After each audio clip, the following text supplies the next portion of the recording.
time to shift gears. This is the Man Shift Guide. Go back to the Man Shift Guide podcast, and this is episode number 2.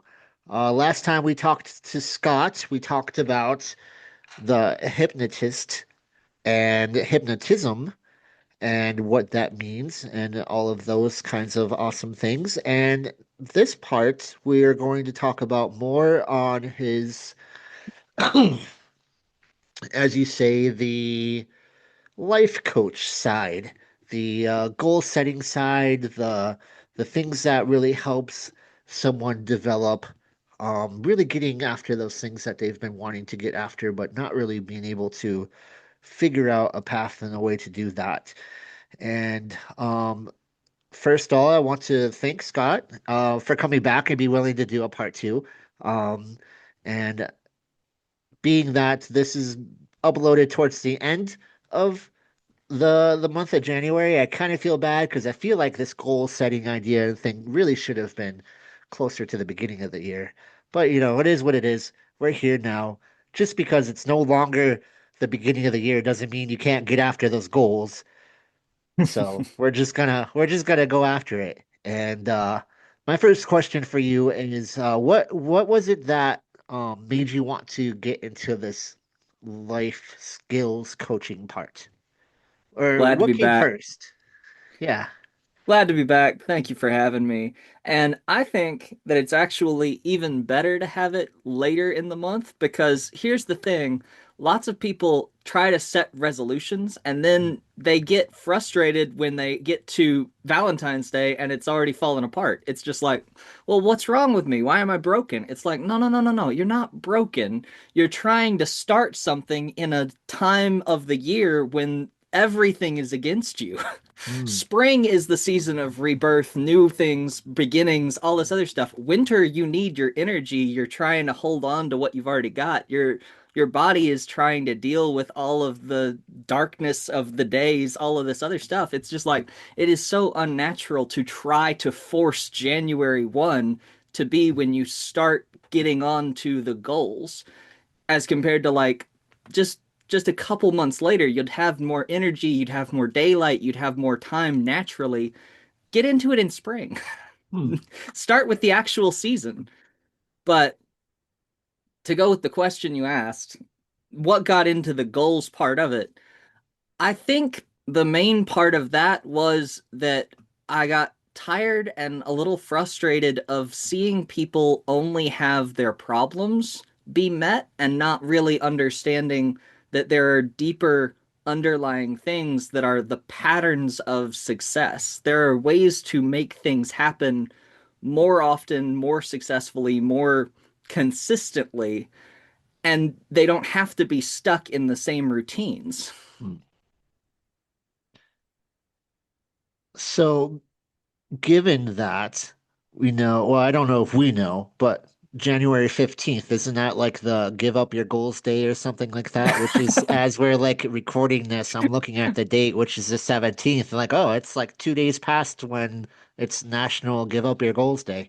So, Yeah, yeah. I don't know if that's true or not, but it sounds real because it's one of those things of just, yeah, no, people try for 2 weeks and then they get to, middle of January, maybe all the way to the beginning of February, and they're just like, no, I didn't make it.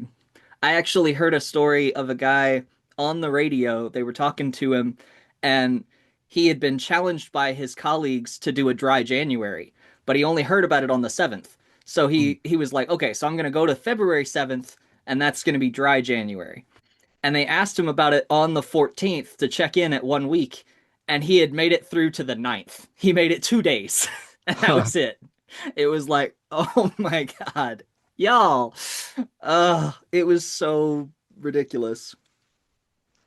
why do you think that there's so many people who have these desires to do things, but they don't follow through with them? What would you say for towards that? I think people misunderstand that it's not about only the desire or the want. It's about having a clear understanding of a process. Huh. If you're able to get clarity, you're able to follow through on a process. You're able to take the next step because you know what the next step is. A lot of times people have these big aspirational motivational goals and they're like, I'm gonna go do the gym every single week, every day for a month kind of stuff. And it's like, okay, so then you go and you get to the gym, and because you're not somebody who is a regular gym goer, your first thing is, what do I do at the gym? What does this machine do? How much weight is a reasonable amount for me to be doing? Is this the right way to use this exercise tool? And all of a sudden you're asking so many other questions that your brain goes into overwhelm and it just kind of shuts down. It's like, no, we're not going to do this. This isn't going to work. This is clearly not our system because we don't know what the next steps are. Mm-hmm. If you're able to get a process clear so that you actually know this is where I am, that's where I want to go, and here are the steps to actually get there, then people can go not only there, but above and beyond there, often by their own power, because they don't actually need tons of help with that. They just need clear understanding of here's how you actually get through the process, because they need to know what the routine is. Sure.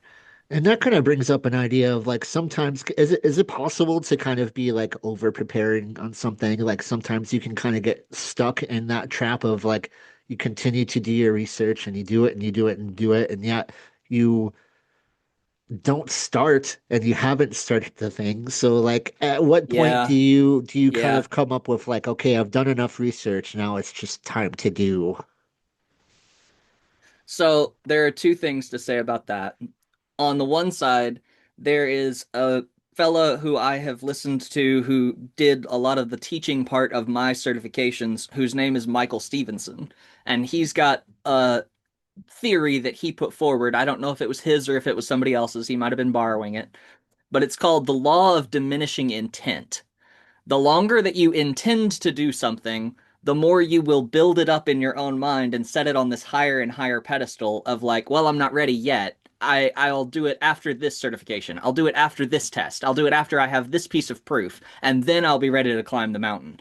And you're not actually walking up the mountain at any time. You're not actually moving towards the mountain. You're running around the river basin saying, I need to collect these rocks. Once I have all of the rocks, then I'll be ready. It's like, no, no, man.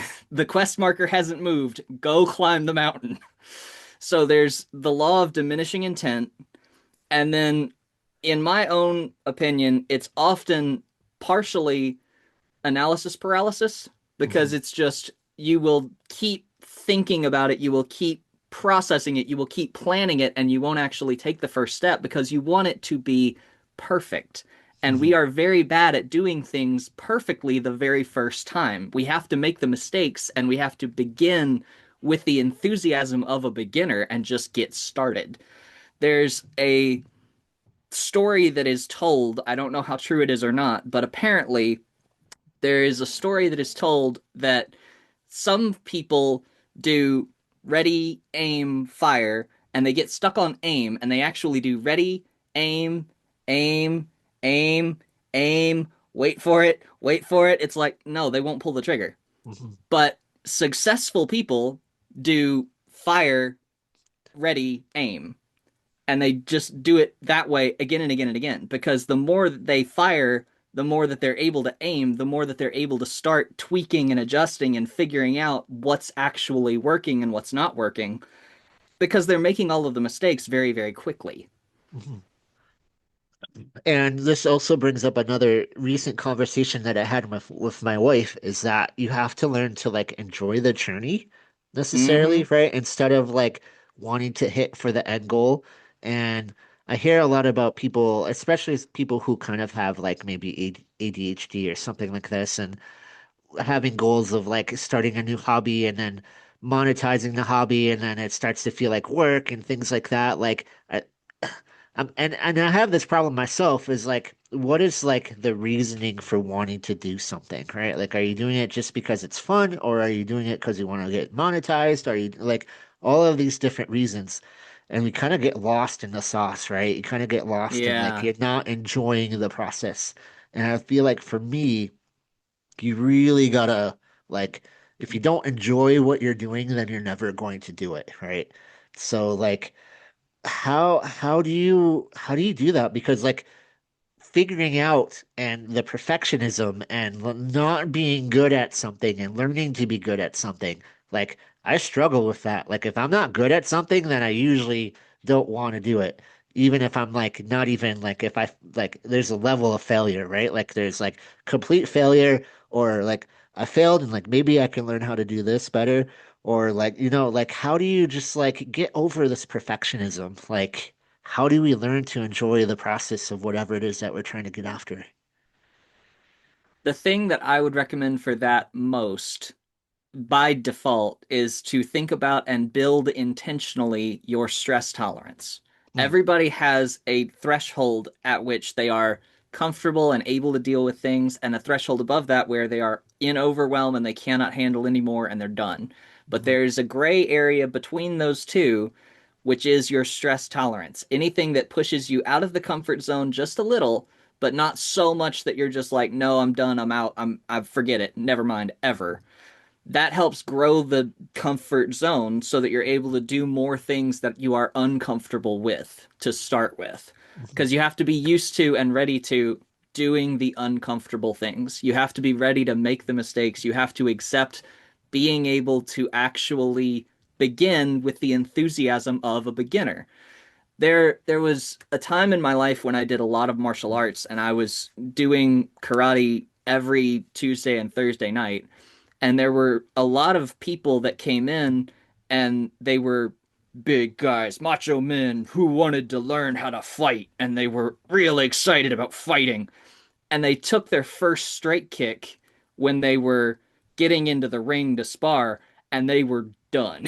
They were just mhm, like, nope, never mind. I don't like it. I don't want to fight because they weren't actually ready to get hit. But you have to know if you're going to do martial arts, you're gonna hit somebody, yeah, but you're also gonna get hit a lot more often first because you're a noob, you're a beginner.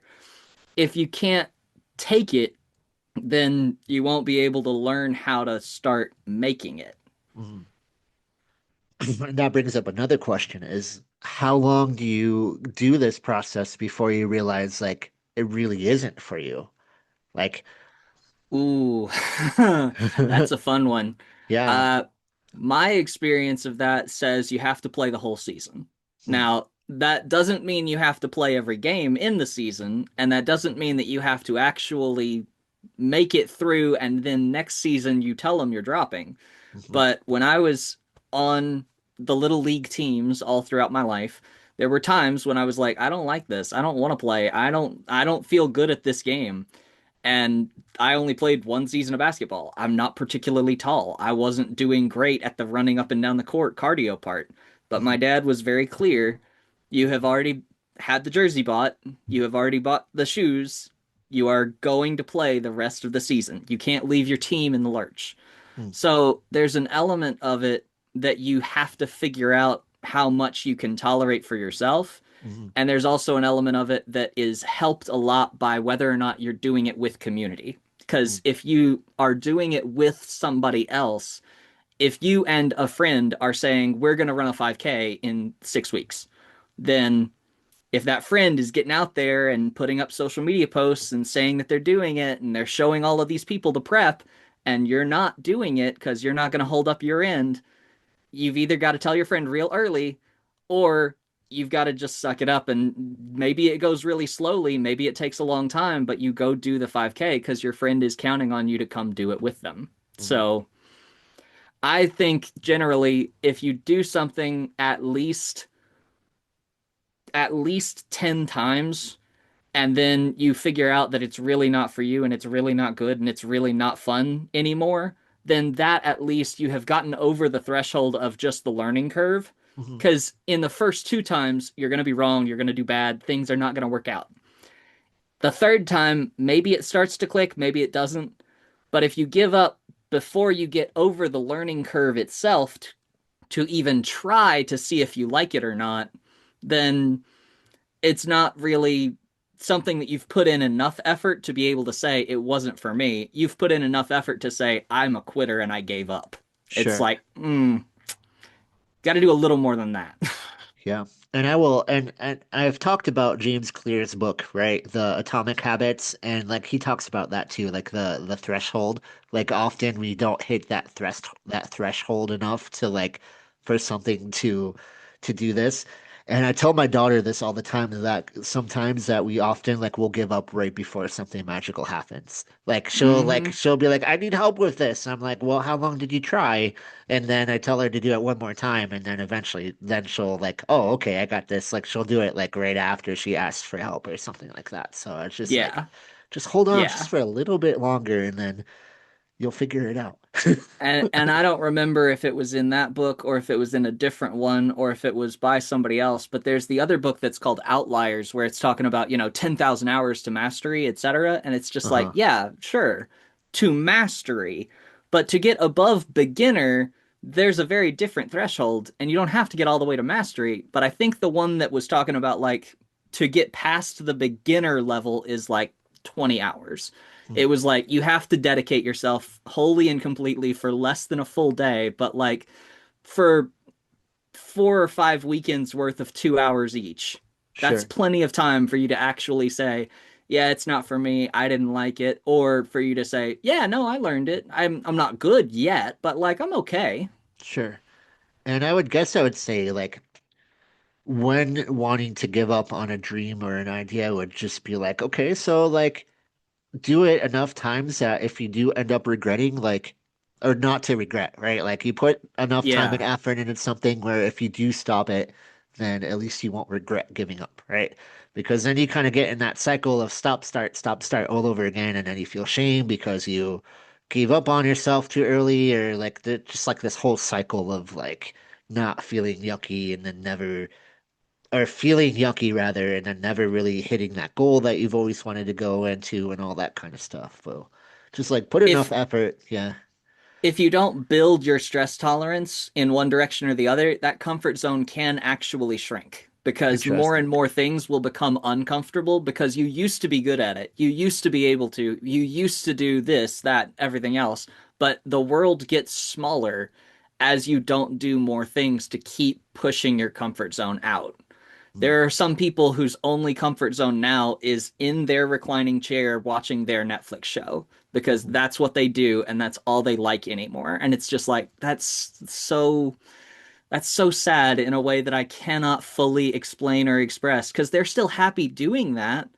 That's what they like to do, but they don't want to engage with the rest of the world anymore. mhm. There's no joy out the window. There's nothing else happening outside that's still enough to catch their interest. And that's really, really kind of disturbing to me in a way.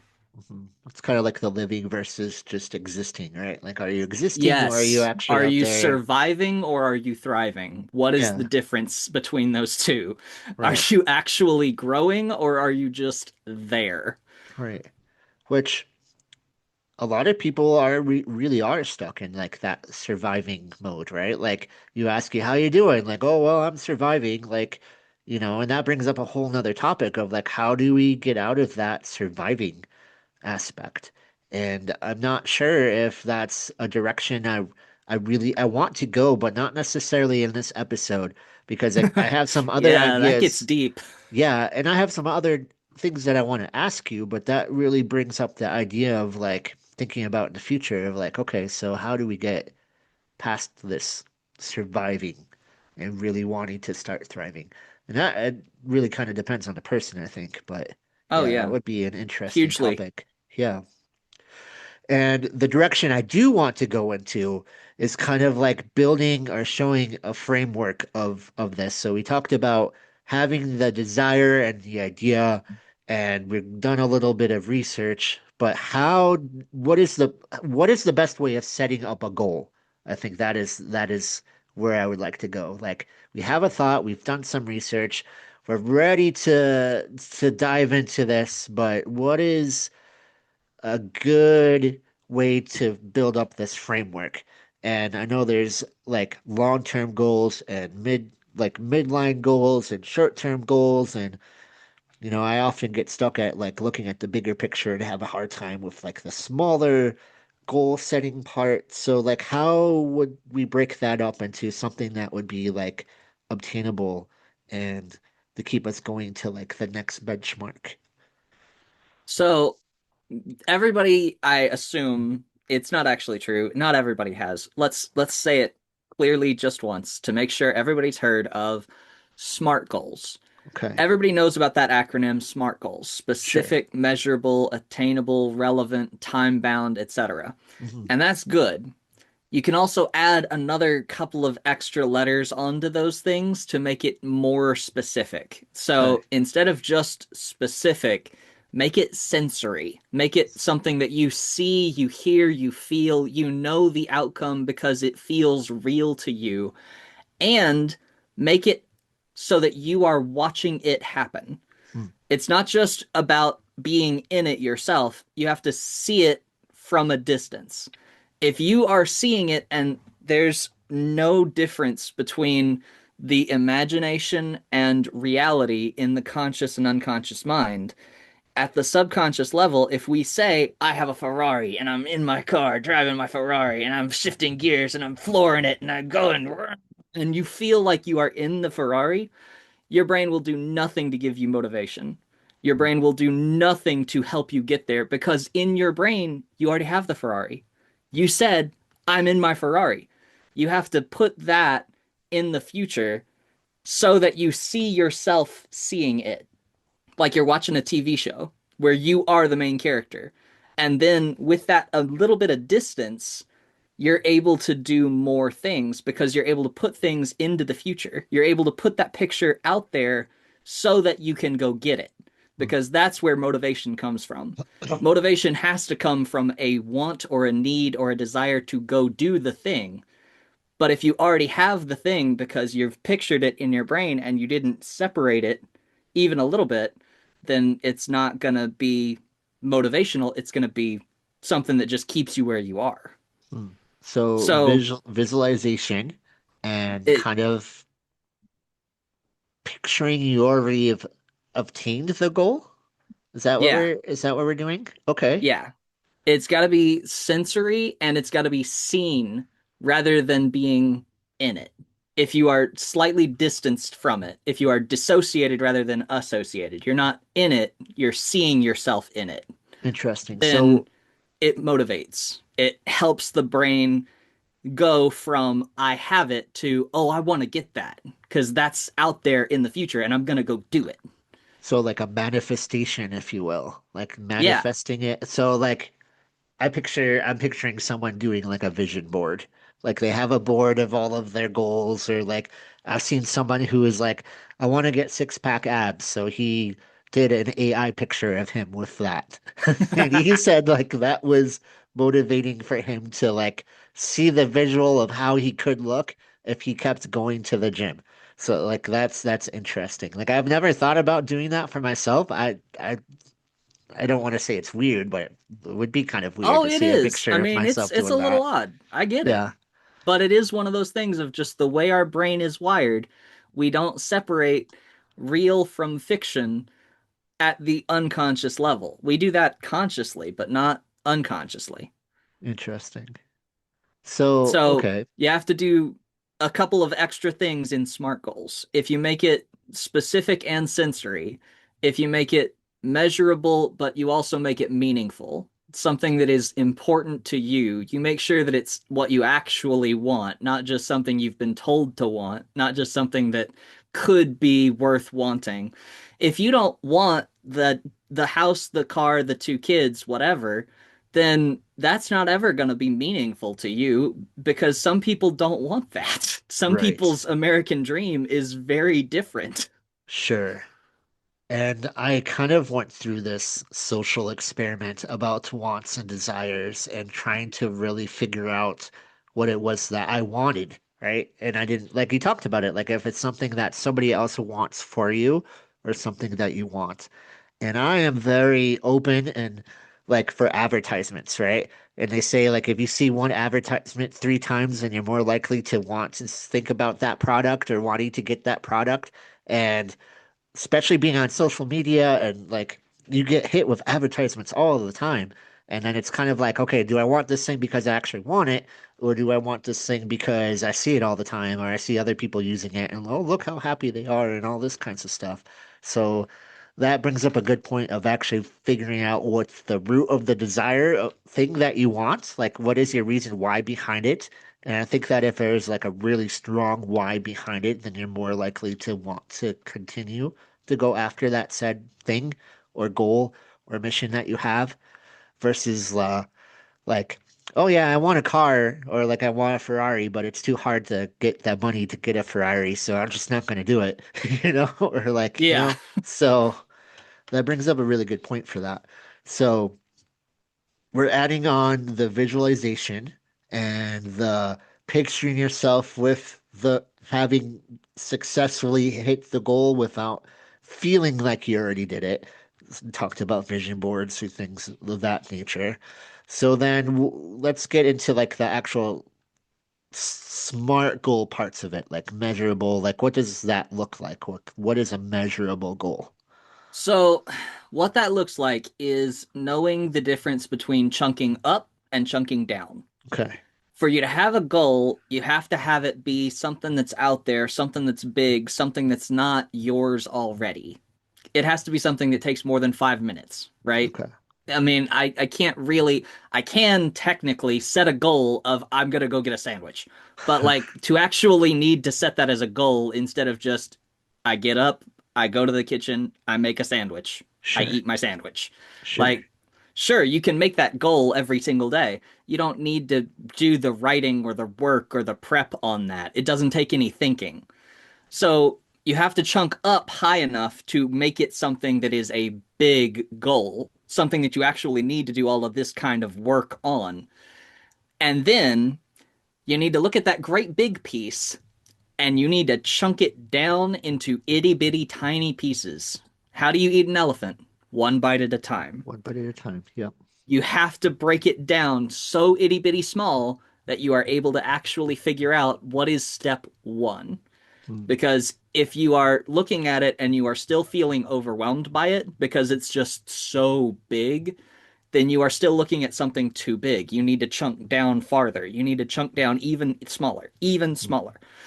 When I was teaching in Spain, there was an exercise that I gave them at one point to show the differences in making sure that you are understanding the language you are using and making sure that you are speaking very clearly. And it's called the peanut butter and jelly assignment because you tell Mhm. them you are going to give me instructions on how to make a sandwich. You are going to tell me the exact steps. And then everything that they do, you do not interpret at all. You just do exactly what they literally tell you. And you will be amazed how hard it is to make a peanut butter and jelly sandwich, how many steps there are. Mhm. Because if you really break it down to the very, very, very smallest chunks, then it has to be first, gather your ingredients, then open the bag of Yep. bread, Yep. then take out 2 pieces of the bread, all of the stuff, everything, every little detail. So to take on a great big huge goal, you have to chunk it down so itty bitty small that the next step feels not only achievable, but inevitable. It's Yes. so easy that you can't not do it. Right. Like they said, the first time to get into the habit of going to the gym is first just to show up to the gym. You don't even have to Yes, go inside to the gym, but you have to get into the habit of just taking your car or going on the walk. However you're gonna get to the place, just get to the place and make that the habit. So that's awesome.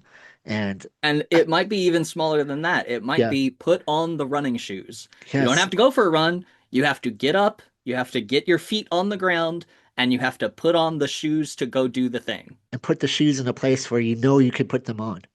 Not Yeah, like you have to get up and dig them out, like put them somewhere where they're easily obtainable and accessible. And I love that.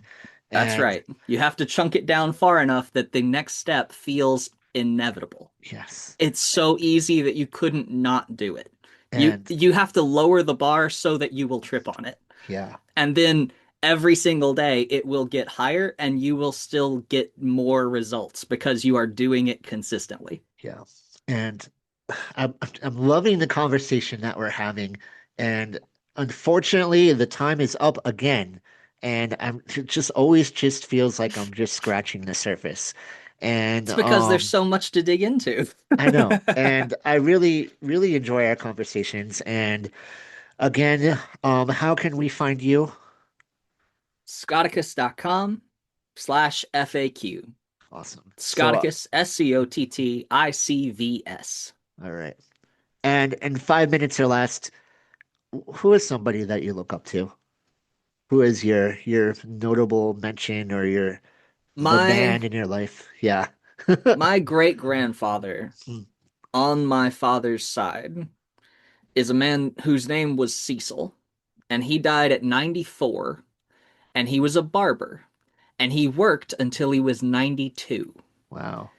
He worked until he couldn't raise his arms high enough to keep using the shears. I mean, he did it all the time consistently. He built the habit of doing his work and doing it day in, day out regularly.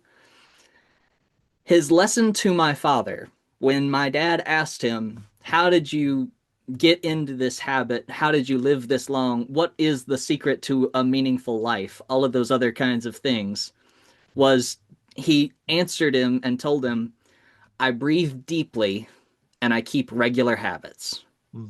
That's it.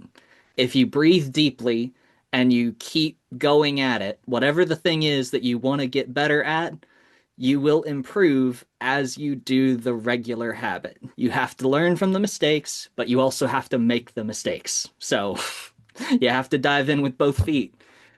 I love it. I love it. Again, thank you for the conversation, Scott, and hopefully we can have you come back again. This is the second time we've talked to you, and it has been a blast. And we hope to see you again in the future, and we get to update on all of the good things that you're doing in the world. And I'm going to leave this up to you, listener, is if you want to continue this journey of habits and creating habits, I would suggest maybe checking him out yourself, going to those websites and maybe making a one of those free little discovery calls that he's willing to do, and then you can set you up for some success in the future. So, in the meantime, this has been the Man Shift podcast, and I wish you well during the week. And I'm gonna leave a little thing, a challenge if you're lasted this long. Like I want to know if you're listening on Spotify or if you're doing the YouTube thing. Is like I want to know what is your goal for this week, and maybe that we can start building this community, and we can start helping each other make these goals happen. Like you don't want to like community. You don't have to do this alone. We're all in this together, and I wish you well on that. So until And go next one time, step farther. Not just what is the goal, what is the next step? what Make is the sure next it's step? that itty bitty small, tiny thing. What is the next step to make it inevitable? I love it. I love it. Until next time, this has been the Man Shift Guide. I am your host, Oren, and hope to see you on the